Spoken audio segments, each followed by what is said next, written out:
Nearly $1 billion over the next decade. That's what it would cost Vermonters to implement a clean heat standard, which aims to get you to heat your home with alternatives to fossil fuels. Channel 3's Calvin Cutler is live at the State House. Calvin, this price tag, a long time coming. What happens now? Yeah, good evening, Darren and Kat. This, of course, is the result of years of work on a bill which aims to make it more expensive to heat with fossil fuels like oil, gas, propane, and others.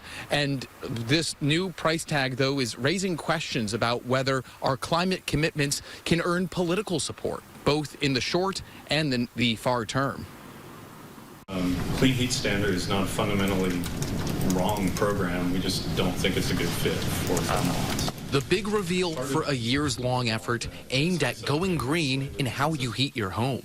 Energy regulators sharing the final results of an 18-month, $1.7 million study to determine the cost of the Clean Heat Standard. Estimates show it would cost taxpayers over $950 million over the next decade and would raise the cost of heating oil by 8 cents in the first year and up to 58 cents in year 10. The bulk of the cost is the upfront investment for new heat pumps or other equipment. So if you're adding $250, $300 a winter to their heating bill, that's significant. But the report also found it would save $1.5 billion in societal savings from cutting carbon. The main issue isn't whether we have the necessary existing programs, it's whether we have sufficient funding to meet the Global Warming Solutions Act requirements.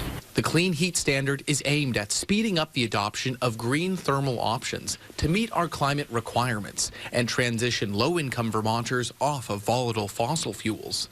The bill was a hot-button issue on the campaign trail, which in part led to a shift in the balance of power and has led many Republicans to call for a course correction to repeal the Clean Heat Standard and remove the ability for Vermonters to sue the state under the Global Warming Solutions Act.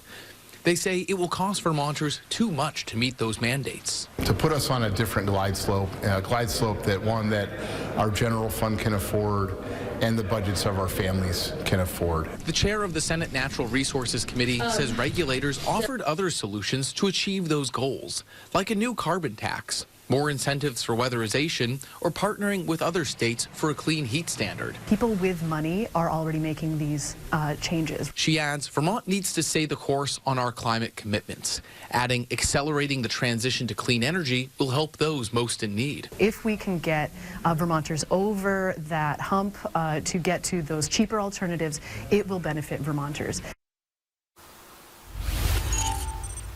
Now, one way or another, state lawmakers need to decide whether to approve or deny the Clean Heat Standard this session or next. And if it fails, it still remains to be seen how the state of Vermont will meet its next climate requirement under the Global Warming Solutions Act by 2030 or face a lawsuit. Reporting live in Montpelier, Calvin Cutler, Channel 3 News.